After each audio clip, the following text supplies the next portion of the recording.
اگر اس طرح کی بات کی ہے تو میرے خیال سے ایسی بلو دا بیلٹ بات انہیں نہیں کرنی چاہیے تھی. اور یہ بات اگر دیکھا جائے تو قابل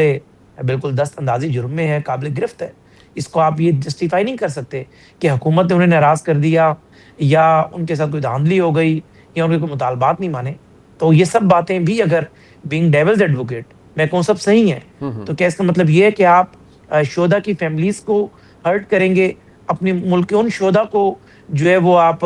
تنقید کا نشانہ بنائیں گے جن کو جو ہے بھارتی فوج جن کے نام سے کانپتی ہے. مسئلہ کہ ہمارے اور بھارتی فوج میں کیا فرق ہے؟ بھارتی فوج کو بھی لاکھوں روپے تنخواہ ملتی ہے, نیٹو کو بھی لاکھوں تنخواہ ملتی ہے, لیکن وہ شہادت کو خوشی خوشی گلے نہیں لگاتے, وہ خوشی خوشی گلے ہم مسلمان لگاتے ہیں. وہ جذبہ ہماری فوج کے پاس موجود ہے. تو میں سمجھتا ہوں مولانا صاحب کو اپنے بیان میں نظرثانی کرنی چاہیے, اور جھکا ہوا درخت ہی پھلدار ہوتا ہے. وہ اپنا بیان واپس لیں, اس پر معذرت کریں, اور کوئی ایسی بڑی بات نہیں ہوتی, سلپ آف ٹنگ ہو جاتی ہے یا اس کی مکمل وضاحت کر دیں. آئی تھنک یہ سلپ آف ٹنگ سے تو خیر کو آگے والا معاملہ ہے. بٹ علینا شکری صاحبہ, اس سے پہلے میں نیائی صاحب کے پاس جو آپ کے نزدیک, بیکاز آبویسلی ہم ملک کے اندر جو ایک سیاسی وائڈ ہے وہ تو ہمیں لگ رہا ہے, اور اوور آل بھی ہم اکثر ٹاک شوز میں ہم گفتگو یہ کرتے ہیں, آپ کرتی ہیں, میں کرتا ہوں کہ سیاست جمود کا شکار ہو گئی ہے, بہت زیادہ گھٹن محسوس کر رہے ہیں بہت سے سیاسی رہنما. یہ اس کی وجہ ہے یا مولانا صاحب کا گلہ ہے جو شاید وہ اب پینٹ اپ ہو کے معاملہ اس حد تک چلا گیا کہ وہ ایک حد سے ہی باہر چلا گیا؟ جی منیب صاحب, سب سے پہلے تو مولانا صاحب کا یہ سٹانس جو ہے یہ نئی بات تو نہیں ہے. مولانا صاحب اینٹی آپریشن رہے, خیبر پختونخوا کے معاملے کو لے کے وہ ٹائم اینڈ اگین بات کرتے آئے. پھر آپ نے دیکھا کہ بلوچستان کے اب وہ معاملے پہ بھی بات کر رہے ہیں. انہوں نے آزاد جموں کشمیر کے معاملے میں ثالثی کی پیشکش کی, لیکن اس پر ان کو جواب نہیں ملا, تو فرسٹریشن اس کے بھی حوالے سے ہے. لیکن آن دا ہول اگر براڈر کینوس پہ دیکھا جائے تو سیاستدانوں کی ہمیں اس میں ایک فرسٹریشن نظر آتی ہے. جب ان کے گلے ہوتے ہیں, شکوے ہوتے ہیں, تو اسٹیبلشمنٹ کے ساتھ لڑائی جو ہے وہ زور پکڑتی ہوئی دکھائی دیتی ہے. فنگر پوائنٹنگ جو ہے وہ ہمیں نظر آتی ہے, ہمیں مڈ سلنگنگ نظر آتی ہے, اور اس سارے سیکوینس میں معاملہ ہمیں کسی بھی طرح سے ریزالو ہوتا ہوا دکھائی نہیں دیتا. ایشو اپنی جگہ برقرار رہتا ہے. آپ دیکھ رہے ہیں کہ جہاں پر پاکستان کا ہاؤس جو ہے وہ ان آرڈر نہیں ہے, اور اس کے لیے بار بار time and again press briefings میں بھی سیکیورٹی اداروں کی بھی جانب سے اس بات پر زور دیا جاتا رہا کہ 12 سال نیشنل ایکشن پلان کو بھی بنے ہوئے ہو چکے ہیں, اس پر عمل درآمد کس نے کرنا تھا؟ یہ مولانا صاحب ہوں, دیگر سیاستدان اس پر کیوں نہیں زور دیتے کہ جو سیاستدانوں کے کرنے والے کام ہیں, کیونکہ ایک طرف افواج پاکستان وہ تو اپنا کام کر رہی ہے, آئی بی اوز جو ہے وہ مسلسل ہمیں ہر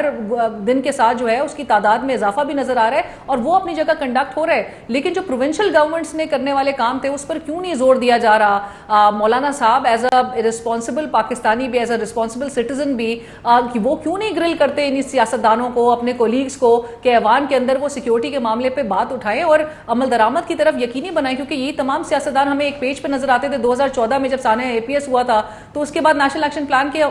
تشکیل کے بعد عمل درآمد پر اب بھی سوال اٹھائے جاتے ہیں. اور پھر آن دا کنٹری منیر صاحب ہمیں نظر آتا ہے پرائیورٹیز ہمارے ملک میں جو یہ پولیٹیکل ایلیٹ ہے اس کی کیا ہے, وہ بلو پاسپورٹس کی ریس میں جو ہے وہ سب نظر آتے ہیں. ابھی سینٹ کی قائمہ کمیٹی سے بھی ماشاءاللہ سے یہ ڈرافٹ جو ہے وہ منظور ہو گیا. اب اس کی ایک نئی ڈیفینیشن ہمیں نظر آتی ہے کہ 28 سال کے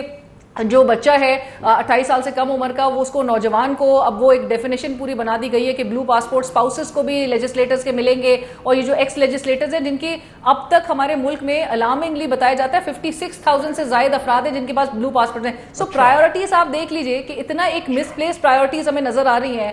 سیکیورٹی کا معاملہ ہے, اور ایک ایسے وقت میں کہ جب آپ دیکھ رہے ہیں انٹرنیشنلی ڈپلومیٹک سطح پہ پاکستان کی بالکل کامیابی ہے, لیکن جو گورننس کے معاملات ہیں اور جہاں پر اس قسم کی اگر ہمیں سچویشن ایگریویٹ ہوتے ہوئے, انٹینسیفائی ہوتے ہوئے دکھائی دے لا اینڈ آرڈر کی, ایسے میں سیاستدان اٹھ کھڑے ہوں اور پھر وہ اسٹیبلشمنٹ اور یا ہمارے جو سیکیورٹی ادارے ہیں ان کو تنقید کرنا شروع کر دیں, تو اس سے کیا ہوگا؟ جو ایکسٹرنل فیکٹرز ہیں, جو ایکسٹرنل پلیئرز ہیں, وہ جو ہیں وہ ظاہر ہے آپ کی پوری سچویشن کو ایکسپلوئٹ کریں گے, جو کہ پراکسی فیکٹر کی آپ آلریڈی ایک قیمت جو ہے وہ نظر آ رہی ہے کہ جی پاکستان کو وہ بہت پراکسی فیکٹر جو ہے وہ اس وقت ایک اس کے کانسیکوینسز اٹھانے پڑ رہے ہیں, کہ جہاں پر انڈیا جو ہے وہ مسلسل آپ کے 2 صوبوں میں اور اب آزاد جموں کشمیر میں بھی ہمیں اس کی جھلک نظر آ رہی ہے. سو یہ ایک بات میں نے سامنے رکھی تھی. اور منیب صاحب ایک اور چیز بھی ہے, گزشتہ ہفتے ہمیں جہاں 4 دن کے اندر 3 سنگین واقعات بلوچستان میں نظر آئے, تو سیکیورٹی کی صورتحال جہاں پر اتنی ہمیں مخدوش نظر آ رہی ہے, وہیں پہ آپ دیکھیں کہ کرائسس میں ہمارے ملک میں حال کیا نظر آتا ہے. کوئٹہ سے اسلام آباد کی جو فلائٹس تھی وہ ایئر ٹکٹ آپ کو 1,12,000, جو ہمیں ان صوبوں میں احساس محرومی نظر آتی ہے، جو ان صوبوں میں ہمیں لوگوں کے لیے اپرچونٹیز کی ایک لمیٹڈ اپرچونٹیز نظر آتی ہیں، اور پھر آپ کو پتہ ہے یہ یوتھ بل جو ہے وہ نیچرلی وہ الیور بھی ہوتا ہے. سو اس قسم کے فیکٹرز کو آپ نے ایڈریس کرنے کے لیے کیا کرنا ہے؟ سب نے یونٹی کے ساتھ ایک یونیفائڈ اپروچ کے ساتھ معاملے کو ریزالو کرنے کی طرف لے کر آنا ہے، اور اس کے لیے پاور سٹرکچر کے تمام سٹیک ہولڈرز کو. مولانا صاحب کی آج بات پہ میں یہ دیکھ رہی تھی پریس کانفرنس میں حنیف عباسی صاحب رسپونڈ کر رہے تھے، اور وہ بات ان کی درست ہے جہاں پر وہ کہتے ہیں کہ آپ شہادتوں کا جو ہے وہ کہتے ہیں کہ اس کی بدولت پاکستان قائم ہے. لیکن حنیف عباسی صاحب جب یہ گفتگو کر رہے تھے تو سوالات ان کے لیے بھی ریز ہوتے ہیں کہ جو گورننس کے کرنے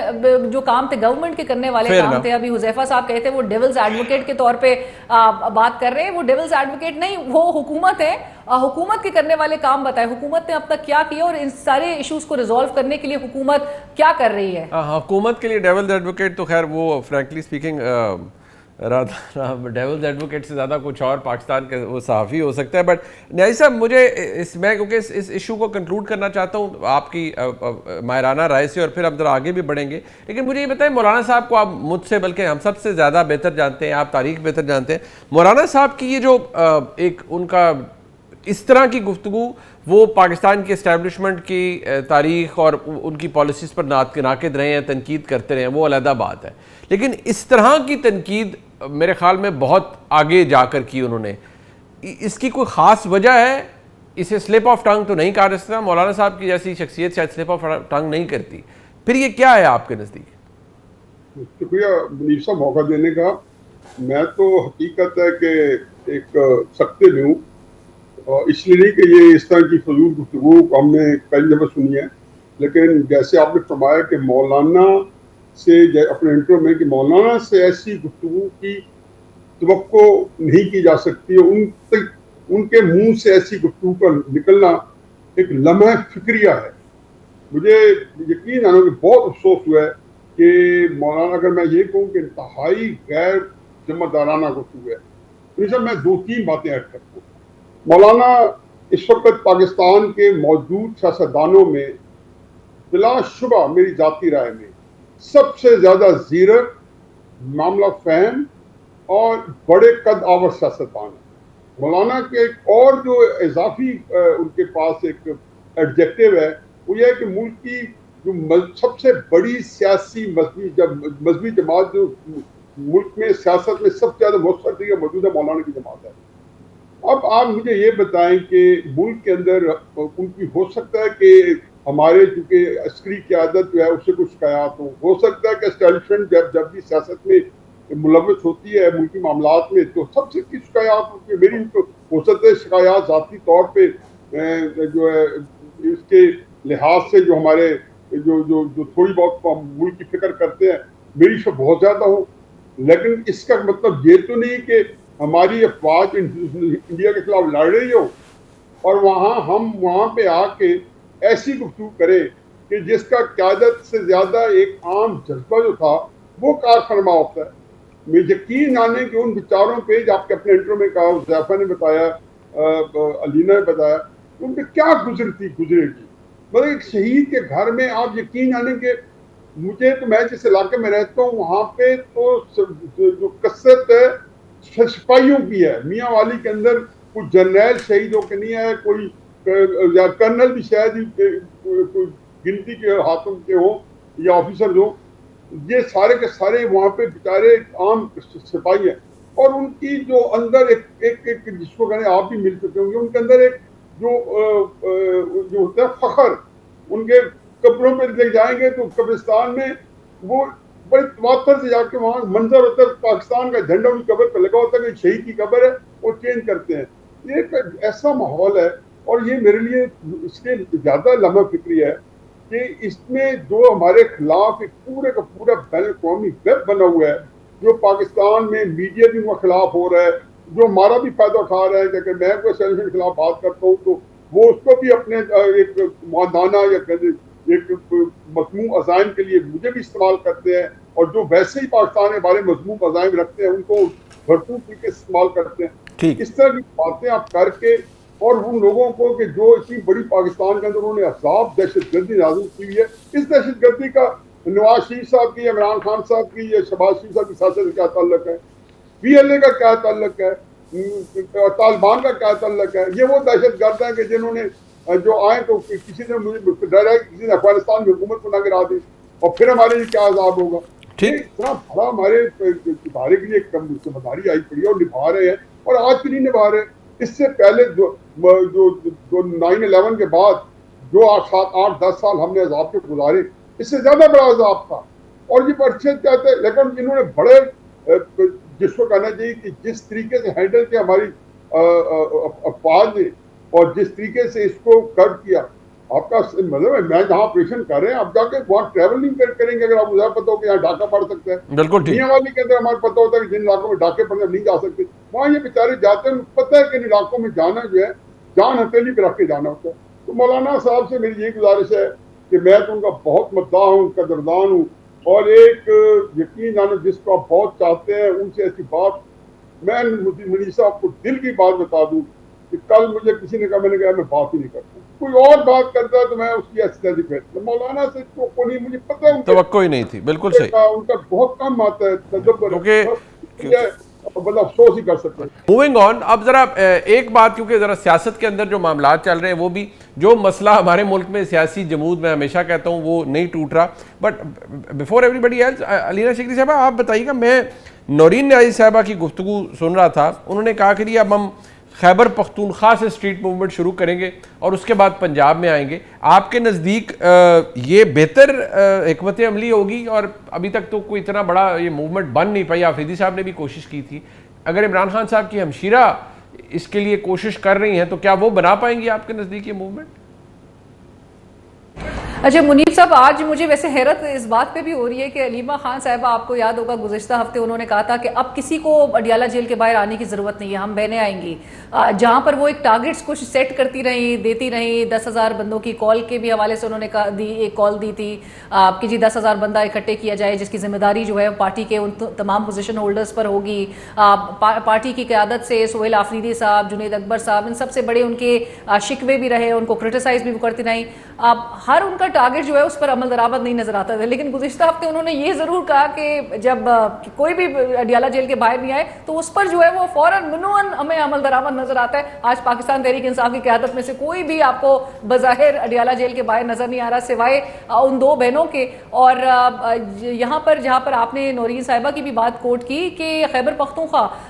دیکھیں بہنیں ہیں, نیچرلی وہ ایک سینس آف ایجیٹیشن یا sense of disappointment Noreen صاحبہ کی اس بات میں ضرور ریفلیکٹ کرتا ہے کہ جہاں پر وہ ایک تحریک چاہتی تھی کہ ایک تحریک چلائی جائے, لوگوں کو اکٹھے کیا جائے, موبلائز کیا جائے, اس میں پاکستان تحریک انصاف کی قیادت اس طرح سے تو پیش نظر نہیں آئی, وہ ڈیلیور نہیں کر سکی. اور دوسری بات, جب اگر خیبر پختونخوا کا چناؤ ان کو کرنا پڑا ہے تو ان کو پتہ ہے کہ خیبر پختونخوا آبویسلی پاکستان تحریک انصاف بھی جب جلسہ کرنا چاہتی ہے تو ان کے لیے سب سے ایزی جو ایک وینیو ہوتا ہے وہ کے پی ہوتا ہے, جو کہ ان کا ہوم گراؤنڈ ہے. خیبر پختونخوا میں لوگ رسپونڈ کریں گے, باہر آئیں گے, ایک پولیٹیکل میسیجنگ کے حوالے سے بھی ایک چیز نظر آئے گی کہ جہاں پر پی ٹی آئی کی قیادت بھی اگر ہمیں آن گراؤنڈ نظر آئے بلا کسی ڈر خوف کے, سو وہ ایک وہ واحد گراؤنڈ ہے کہ جہاں پر پاکستان تحریک انصاف کی قیادت یا ان کے ورکرز, ان کے سپورٹرز بلا کسی خوف کے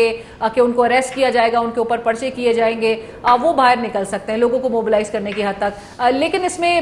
لائک آئی سیڈ کہ اس میں ایک سینس آف ڈس اپوائنٹمنٹ میں ضرور دیکھتی ہوں کہ پی ٹی آئی کی قیادت سے اب ان کی ایکسپیکٹیشن نہیں ہے. اور علیمہ خان صاحبہ نے آپ کو چند روز قبل یہ حذیفہ صاحب کی تو موج لگی ہوئی ہے پھر ان کی جماعت کی, تو یہ تو ان کو تو کچھ کرنے کی ضرورت بھی نہیں پڑتی. جو ابھی گورننس کے ایشوز آپ ریز کر رہی تھیں اور آپ نے کہا کہ یہ جینون کوسچنز ہیں اور پرائرٹیز کے اوپر آپ سوال اٹھا رہی تھیں, یہ اٹھانے کے لیے تحریک انصاف بحیثیت جماعت یا کوئی سیاسی اکٹھ اپوزیشن کا وہ تو موجود ہی نہیں ہے. وہ کہتے ہیں ان کا تو فیلڈ ڈے ہے اور وہ فیلڈ ڈے ختم ہی نہیں ہو رہا حکومت کا. وہ آپ کو یاد ہوگا چند ہفتوں قبل پرویز رشید صاحب نے کہا تھا کہ ہمیں تو آپ نے بالکل کھلی چھوٹ دی ہوئی ہے, اپوزیشن نے ہمیں بڑا فری ہینڈ دیا ہوا ہے, سو چیک رکھا جائے اپوزیشن کی جانب سے حکومت پہ. سو اپوزیشن تو ہمیں اس حالت میں نظر ہی نہیں آتی, اب تو باقاعدہ ہمیں الائن نظر آتی ہے. خفیہ طریقے سے قانون سازی کا معاملہ جب سرفیس ایک دم سے کرتا ہے تو ٹرنز آؤٹ کہ جی ساری جماعتیں ایک پیج پہ نظر آتی ہیں اپنے پرکس اینڈ پریویلیجز کو حاصل کرنے کے سے لے کر. حذیفہ صاحب کی حکومت جو ہے وہ پچھلے 4 سال سے اگر ہم ان کی پرفارمنس کا عالم یہ دیکھیں کہ خود حکومت کے اندر سے آوازیں آنا شروع ہو گئی. کیسر احمد شیخ صاحب کہتے ہیں کہ جی پچھلے 10 سال میں آپ جو ہے وہ جو ایکسپورٹس آپ کی تھی اس میں 1 آپ فیصد بھی اضافہ نہیں کر سکے ہیں. پچھلے 4 سال میں مفتاح اسماعیل صاحب کہتے ہیں کہ جتنا قرضہ لیا گیا ہے اتنا تو 75 سالوں کا قرضہ اتنا پورا نہیں ہے پاکستان کا. سو عالم یہ ہے آپ کو مسلسل پیٹرول کی قیمتیں باوجود اس کے کہ انٹرنیشنل فلکچویشن والیٹیلٹی ضرور ہے لیکن آپ کو پیٹرول کی قیمتیں آپ بڑھا اس لیے رہے ہیں کیونکہ آپ 105 روپے تک کی لیوی اور ٹیکسز ایزی منی آپ عوام کو سارا بوجھ عوام پہ ٹرانسلیٹ کر رہے ہیں اور پرائیورٹیز آپ کے سامنے میں نے رکھ دی کہ آپ گرین پاسپورٹ کو عزت دلانے اس کی حرمت بلند کرنے چلے تھے لیکن یہاں پر جو بلو پاسپورٹ کی لت ہے وہ ایسے حاوی اور آڑے آ گئی ہے کہ اس وقت ہمیں پرائیورٹیز کو کھل کے ایکسپوز کیا ہے موجودہ حکومت کی کہ لیجسلیشنز ہمیں نظر آئے اور اس میں عوام جو ہے وہ ان کی پرائیورٹی لسٹ پہ کہیں نہ نظر آئے تو پھر عوام میں بھی ایک سینس آف ایجیٹیشن ہوگا فرسٹریشن ہوگا. بٹ آن دا ہول مجھے منیب صاحب جو انفارچونیٹلی جو چیز نظر آتی ہے ایک کمپلیٹ ہمیں ایک ریڈیو سائلنس نظر آ رہی ہے, ایک خاموشی ہے. حکومت کیا کر رہی ہے گورننس کے اس پہ بہت سارے سوالات ہیں لیکن حکومت بالکل خاموش ہے. اپوزیشن جو ہے وہ کچھ کرنے کے قابل نہیں ہے, اپوزیشن کی طرف سے بھی خاموشی نظر آتی ہے اور ایسے میں جو ہے وہ عوام پھر کس کی طرف دیکھے. میرے خیال سے یہ ایک بہت بڑا ایک انفارچونیٹ اس وقت ایک صورتحال میں عوام ٹاک شوز دیکھے آپ کے اور ہمارے بس اور کچھ نہیں رہ جاتا. میرے خیال میں عوام ہو گیا. حذیفہ صاحب کو تو واقعی وہ ان کی حکومت کو کھلی چھوٹ ملی ہوئی ہے. مجھے تو بلکہ منیر صاحب 128 روپے کا کل ذکر کر دیا تو سوشل میڈیا پہ تو وہی ایک پوری ایک ڈیبیٹ بن گئی ہے کہ 128 روپے میں حذیفہ صاحب بتائیں گے. حذیفہ صاحب پلیز ایک تو یہ بتائیں 128 روپے میں آدھی کوک اور دال اور روٹی آپ نے کھائی, اس کی تصویر بڑی وائرل ہے. حذیفہ رحمان صاحب میری آواز آ رہی ہے آپ کو؟ تو وہ مجھے بتائیے گا پہلے تو یہ کہاں سے اویلیبل ہے کیونکہ علینا شگری صاحبہ بھی جاننا چاہتی ہیں کیونکہ وہ بھی آج کل بجٹ میلز کے اوپر ہیں تو وہ بھی چاہیں گی کہ وہ وہاں سے ہی کھانا. بالکل مہنگائی سے میں بھی بہت ایک عام آدمی کی طرح میں بھی بہت ستائی ہوئی ہوں, میں بھی کھانا چاہتی ہوں 128 روپے کی دال روٹی اور آدھی کو. منیب صاحب میں اگر مجھے موقع دیں گے بولنے کا. جی ایک تو علینا شگری صاحبہ میرے پچھلے سوال پر میں نے یہ نہیں کہا تھا میں حکومت کا ڈیولز ایڈوکیٹ ہوں. میں نے کہا تھا کہ میں مولانا صاحب کی طرف سے نہیں ان کی وکالت کرنا شروع کروں تب بھی یہ بیان جسٹیفائی نہیں ہوتا. تو میری ایک تو یہ بات تھی. دوسرا یہ ہے کہ جو دوست مجھے جانتے ہیں میں بیسیکلی ذاتی طور پر فیملی بیک گراؤنڈ یا یہ عہدہ یہ ساری چیزیں ایک طرف میں ایک سادہ انسان ہوں. تو مجھ سے کل انہوں نے سوال پوچھا تو میں نے کہا میں تو ابھی جو ہے اس وقت پنجاب میں 14 روپے روٹی کا ریٹ ہے اور یہاں پر ویکیو ٹرسٹ ہمارے قریب ہے تو میں نے کہا وہاں بھی 14 روپے جو ہے وہ روٹی کا ریٹ ہے اور 200 روپے کی دال کی پلیٹ ہے. وہ ہاف پلیٹ جو ہے وہ 100 کی آ جاتے. میں نے کہا میں کبھی کبھی سادگی میں وہی کھانا کھا لیتا ہوں. اور میں نے کہا ساتھ میں نے آدھا گلاس کوک بھی پیا. وہ تو ظاہر ہے کوک آلریڈی آفس میں پڑی ہوئی تھی. پھر ارشاد بھٹی صاحب اور اسد اللہ صاحب نے اس کا بنا لیا. تو میرا اللہ تعالیٰ نے بہت دیا ہے, جب دل چاہتا ہے تو دنیا کے بہترین ریسٹورانوں میں بھی کھانا کھایا ہے. مینیٹن میں جہاں پر یعنی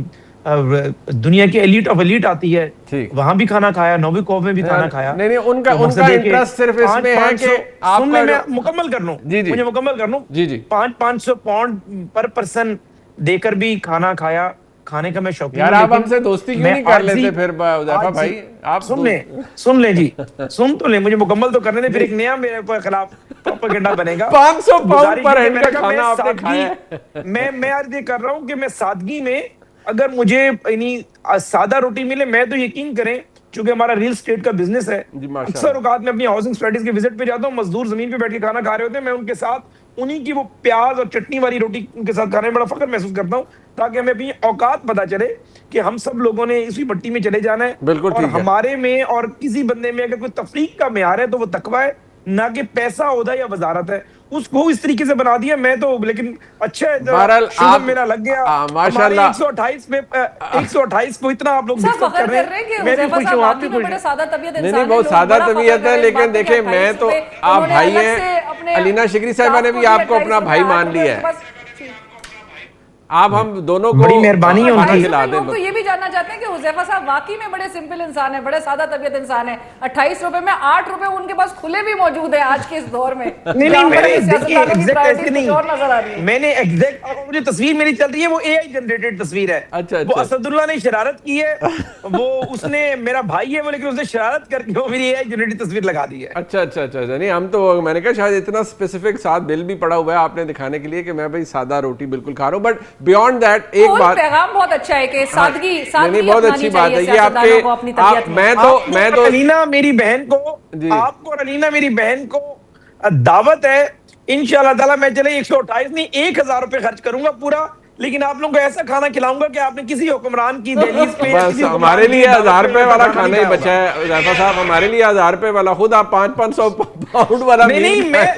میں راضی ہوں آپ آئیں میں آپ کو جیپنیز سومو کھلاؤں آپ کو میں کائک لے کر جاؤں آپ کو میں اٹالین فوکو لے کر جاؤں لیکن آپ نے کہا نا کہ ہمیں وہ سادہ کھانا کھانا ہے تو میں نے کہا میں وہ بھی کھلا سکتا ہوں چلے وہ آپ کی بات ٹھیک ہو گئی ہے لیکن آپ اب مجھے صرف یہ بتا دیں یہ تو چلے آپ نے اپنا ہمیں ایک لائٹر نوٹ بات ہوگی ایک بات جو فیکٹ ہے وہ یہ کہ آپ دیکھیے آپ نے مسائل تو پیدا کیے ہیں نا بہت آج ٹھیک ہے مولانا صاحب تو کہیں اور ہی نکل گئے لیکن جو باقی آپ کے دوست اپوزیشن میں ہیں ان کے لیے آپ نے بے شمار مسائل پیدا کیے آسانی کچھ نہیں کبھی کی اور آپ اپنی طاقت کے اتنے زوم میں ہیں کہ نہ آپ ان سے بات کرتے ہیں وزیر اعظم صاحب تشریف لاتے ہیں اکراس دی آئل جاتے ہیں ہاتھ میں لاتے ہیں اس کے بعد اپوزیشن راہ دیکھ رہی ہے بیرسٹر گوہر خان جیسے صاحب جیسے نفیس شخصیت وہ انتظار کر رہے ہیں کہ کب آپ انہیں بلائیں گے اور کوئی میننگ فل ڈائلاگ کریں گے دیکھیں منیر صاحب شکریہ آپ کی مہربانی بڑا سنجیدہ سوال ہے پہلے تو میں گزارش کروں گا کہ آپ چونکہ خود ایک انتہائی باخبر اور ایک نیوٹرل وائبرنٹ جرنلسٹ ہیں ایون کہ نیازی صاحب بھی اور میری بہن علینا صاحبہ بھی پہلے تو میری ایک بات رہ گئی تھی مجھے بڑی خوشی ہوئی ہے کہ پاکستان میں آج بھی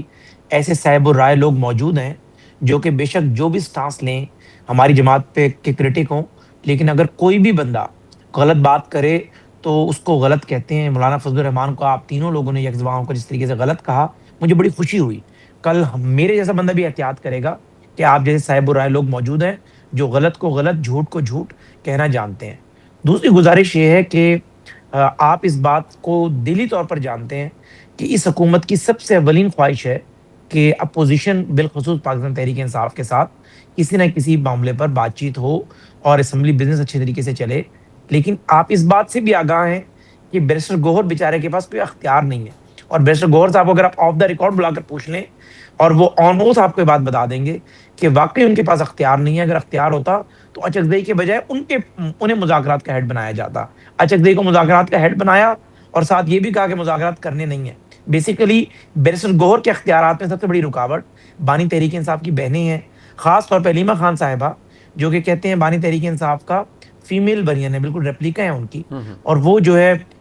مزاحمتی بات اور اپنے بیانیوں کو جگانے کے لیے کچھ بھی کرنے پہ تیار ہوتی ہیں تو اصل میں رکاوٹ ہماری اور بیرسٹر گوہر کے درمیان نہیں ہے اور رکاوٹ وہ ہے جو بیرسٹر گوہر اور تحریک انصاف کے درمیان ہے اور بیرسٹر گوہر جیسے شریف آدمی کو نہ کوئی اختیار دیا جاتا بلکہ سنب کر دیا جاتا ہے اگر وہ اسلام آباد ہائی کورٹ میں وکیل کو کہہ دے کہ آپ میڈیکل بورڈ کے لیے کنسنٹ دے دیں ایک ڈاکٹر کی تو بھی اس کو ڈانٹا جاتا ہے اگر وہ یہ کنوے کرے کہ نہیں جی مجھے کسی نے کہا ہے یا جیل انتظامیہ نے جس نے بھی انہیں کہا کہ نورین نیازی چلی جائیں تو بہن کہتی ہے آپ کو کس نے اجازت دی تھی کہ آپ انہیں کہتے بھی رہیں تو بیرسٹر گوہر تو بیسیکلی وہ ان کے لیے آگے کنویں اور پیچھے کھائی ہے ہمارا آپ آج بیرسٹر گوہر کو بھی کال پر لے لیں اور بیرسٹر گوہر صاحب ہمیں حکم فرمائیں کہ ہم نے کہاں جانا ہے اپنی 3 یا 4 رکنی کمیٹی لے کر ہم مذاکرات کے ان کے پاس جائیں گے اسی لیٹرن اسپرٹ میں جو پی ایم صاحب نے اعلان کیا بار بار بات کی میاں نواز شریف کی یہ سوچ ہے سب سے پہلے مذاکرات کی بات تحریک انصاف سے میاں نواز شریف صاحب نے کی تھی جب مرحوم عرفان صدیقی اور رانا ثناءاللہ کے سربراہی میں ایک کمیٹی بنی اس کمیٹی سے کون اٹھ کر گیا تھا بیرسٹر گوہر اس کمیٹی کا حصہ تھے انہیں اٹھایا گیا تھا کہ بھی اٹھیں آپ نے ادھر نہیں بیٹھنا تو بات یہ ہے کہ حقائق کو اس طرح مسخ نہ کریں کوئی بھی حکومت ہم نہیں ہماری جگہ تحریک انصاف ہوتی کوئی حکومت یہ نہیں چاہتی کہ میرا اپوزیشن سے مذاکرات کے ذریعے مسئلے کا حل نہ نکلے سیدھی انگلی سے اگر گھی نکل رہا ٹیڑھا کون کرے گا لیکن صرف ایک بیانیہ بنا دیا گیا کہ حکومت دعوے کر رہی ہے اور کر کچھ نہیں رہی اصل بات اگر آپ انویسٹیگیٹو جرنلزم کریں گے آپ تحریک انصاف کی بیٹ کرنے والے جرنلسٹوں سے پوچھیں تحریک انصاف کے وہ رہنما جو کہ بیلنس بات کرتے ہیں وہ آپ کو بتائیں گے کہ بھئی سب سے بڑی رکاوٹ مذاکرات میں ہماری سائڈ سے ہے اور وہ بہنیں جو ہے تحریک انصاف کے بانی کی تینوں بہنیں جو کہ انتہائی غیر سیاسی ہیں اور وہ اگریشن کے ذریعے مسائل کا حل چاہ رہی ہیں اور جو الٹیمیٹلی نہیں ہونا لیکن وہ زہر بزید ہے اور بیرسٹر گوہر بے بس ہے بیچارہ نیازی صاحب ٹوورڈ دی اینڈ مجھے صرف یہ بتائیے گا آپ کو یہ جو حذیفہ صاحب کی حکومت وزیر اعظم یہ جو آفرز دے رہے ہیں ایک تو اس پہ فرمائیے گا کہ کیا آپ کو ان کی لگتا ہے کہ یہ واقعی چاہتے ہیں دوسری بات ابھی محترمہ نورین نیازی صاحبہ نے کہا کہ ہم اسٹریٹ موومنٹ علیمہ خان صاحبہ خیبر پختونخوا سے شروع کریں گی پھر پنجاب آئیں گی پہلے اس کا جواب آپ دے دیجئے کہ آپ کو لگتا ہے کہ اب کوئی فرق پڑے گا اگر اسٹریٹ موومنٹ کے پی سے شروع کریں خان صاحب کی ہمشیرہ شروع کریں اس موومنٹ کو تو لوگ واقعی ساتھ جڑ جائیں گے صاحب میرا نہیں خیال جتنا ناکام احتجاجوں کو جو ہے تجربہ تحریک انصاف کو ہے، شاید ہی پاکستان میں کسی سیاسی جماعت کو اتنے ناکام احتجاجوں کا تجربہ ہو۔ مطلب عمران خان صاحب جب 25 مئی 2022 کو اپنی ولولہ انگیز قیادت میں کے پی سے نکلے تھے، حکومت میں قائم تھی، پورا کے پی انہوں نے آپ کو پتہ 40 تقاریر کی تھی، انہوں نے پورا کے پی ہلا کر رکھ دیا تھا، 30 لاکھ بندہ لانا تھا۔ وہ کہتے ہیں شیخ جو پہنچے میشر میں مال نہ دارت، جس مال کے تاجر تھے وہ مال نہ دارت، وہ 30 لاکھ بندہ تو نہیں تھا جب پہنچے 26 کی صبح کو۔ اب سب نے دیکھا مگر 3000 بندہ نہیں لا سکے تھے، تو خان صاحب نے اپنی قیادت میں بہت سے احتجاج کیے۔ 26 نومبر کو جب راولپنڈی آئے اور جب انہوں نے ایک آرمی کی قیادت جو اپائنٹمنٹ رکھوانی تھی تو کتنا بری طرح ناکام ہوا، حالانکہ ان کو گولی بھی لگ چکی تھی، ایک بڑا ایک سٹر بھی تھا، اس سے پہلے ارشد شریف کا قتل بھی ہو چکا تھا۔ تو میرا نہیں خیال کہ تحریک اصل میں تحریک انصاف کے پاس جس چیز کی ضرورت ہے وہ سیاسی فہم و فراست اور حکمت عملی کی ہے۔ دو رائے نہیں ہے کہ عمران خان صاحب جو ہے وہ پاکستان کے عوام کی جو کثیر تعداد ہے وہ ان کے ساتھ جڑی ہوئی ہے۔ اس میں کوئی بندہ اگر جھٹلانا چاہے جھٹلا دے، کوئی بندہ آنکھیں بند کر کے نہ دیکھنا چاہے نہ دیکھے، لیکن اس وقت پاکستان کے اندر اگر سیاسی طور پہ کوئی بندہ ہے وہ بہت ہی جو مضبوط ہے وہ عمران خان ہی ہے۔ مجھے بڑی خوشی ہے حذیفہ صاحب کے منہ میں اس سے نواز شریف صاحب کا نام سنتے میں ترس کیا تھا میرے کان پچھلے 3 سالوں سے 4 سالوں سے کہ یہ کبھی اپنی قائد کا بھی نام لے لیں۔ حذیفہ صاحب اچھے آدمی ہیں، سیاسی کارکن ہیں، انہوں نے اور میڈیا کے آدمی ہیں تو چلو سرسی طور پہ نام لے لیا۔ یہ ہوتا ہے کہ جب آپ کے گفتگو میں بھی سے نکل جائیں، آپ سیاسی ٹاک شو سے بھی نکل جائیں اور کیا ہم ڈسکس کر رہے ہیں، میرے تو بالکل تھک گیا ہوں کہ عمران خان کی یہ بات، عمران خان یہ اچھا یہ برا یہ اچھا یہ برا، کیونکہ کرائسس یہ ہے کہ آپ کے پاس ٹاپک جو ہے اس وقت سیاسی طور پہ عمران خان کے پاس اس کے علاوہ ہے نہیں۔ حکومت جس کا جو کہتے ہیں حکومت نہیں سیاستدان جن کا کہتے ہیں نا لوگوں کی عوام کی سیاسی نفس سے ہاتھ ہوتا ہے، تو کیا ہاتھ ہے کہ مجھے بڑی تکلیف میں ان کی جو بجٹ پہ گفتگو فرما رہے تھے کہ میں یہ کھا لے، تو آپ ہو سکتا ہے کہ گاندھی صاحب کی طرح 40 دن بھوکا بھی رہ لے، لیکن جب آپ کے وزیر خزانہ کہہ رہے ہیں کہ جی 6 کروڑ لوگ جو ہیں یہ بجٹ کے بعد جو آئی تھی بات جو اس کو بڑا ڈسکشن میں بھی لائی گئی کہ میرے پاس ویریفائڈ نہیں ہے کہ 6 کروڑ لوگ جو ہیں پاکستان کے وہ 8000 سے کم رہ رہے ہیں، تو میں نے کالم بھی لکھا تھا، بلکہ خط غربت کا تو بجٹ میں آج تفصیل آئی کہ 12 کروڑ لوگ آپ خط غربت سے نیچے رہ رہے ہیں۔ کیا انسان زندگی ہے؟ کیا آپ چاہتے ہیں کہ جو لوگ جو اب خصوصاً ایران کی جنگ جو ہے وہ اللہ نہ کرے کہ وہ ایسکلیٹری لیڈر پہ آ گئی ہے، اگر یہ بڑھتی ہے 4-5 دن میں تو حکومت کا کوئی قصور نہیں، پوری دنیا بھی ایک بحران میں آئے گی۔ تو یہ جو لوگ ہیں یہ اگر ان پہ ایک روٹی اور پانی کے ساتھ جو 6 کروڑ لوگ زندگی گزار رہے ہوں گے، دال کی آدھا پلیٹ ان کو مجھے ہے جن کے جیب کے اندر 30,000 روپے مہینے کے ہوں گے، جو 8,000 روپے مہینے کے رکھ رہے ہیں وہ تو دال کی آدھا پلیٹ نہیں لے سکتا نا، وہ تو پانی پہ کھائے گا۔ تو میرا اپنا خیال ہے کہ جی یہ بہت بڑا بحران ہے۔ جو تحریک انصاف کا آپ نے سوال کیا ہے تو ان کے پاس جتنا عمران خان صاحب کو 2 اعزاز جو ہے ان سے کوئی نہیں چھین سکتا۔ ایک کبھی زندگی بھر ایک سیاسی فیصلہ ایسا نہیں کیا جس پہ وہ خود نہ پچھتائے ہوں، جس پہ خود نہ ریگریٹ کیا ہو، جس پہ خود نہ تعصب کا اظہار کیا ہو۔ اور دوسرا جتنے زندگی کے اندر احتجاج نکالے 2014 کا کر لیں، آج تک ان کو کسی احتجاج میں خاطر خواہ کامیابی نہیں ہوئی جو جس کو لے کے وہ پیش کر سکتے۔ میں شکریہ ادا کروں گا جناب حفیظ اللہ نائی صاحب کا اور جناب حذیفہ رحمان صاحب کا، لینا شگری صاحبہ کا۔ آپ کا بہت شکریہ، پروگرام آپ نے دیکھا، فیڈ بیک ضرور دیجیے گا، دیکھنے کا شکریہ۔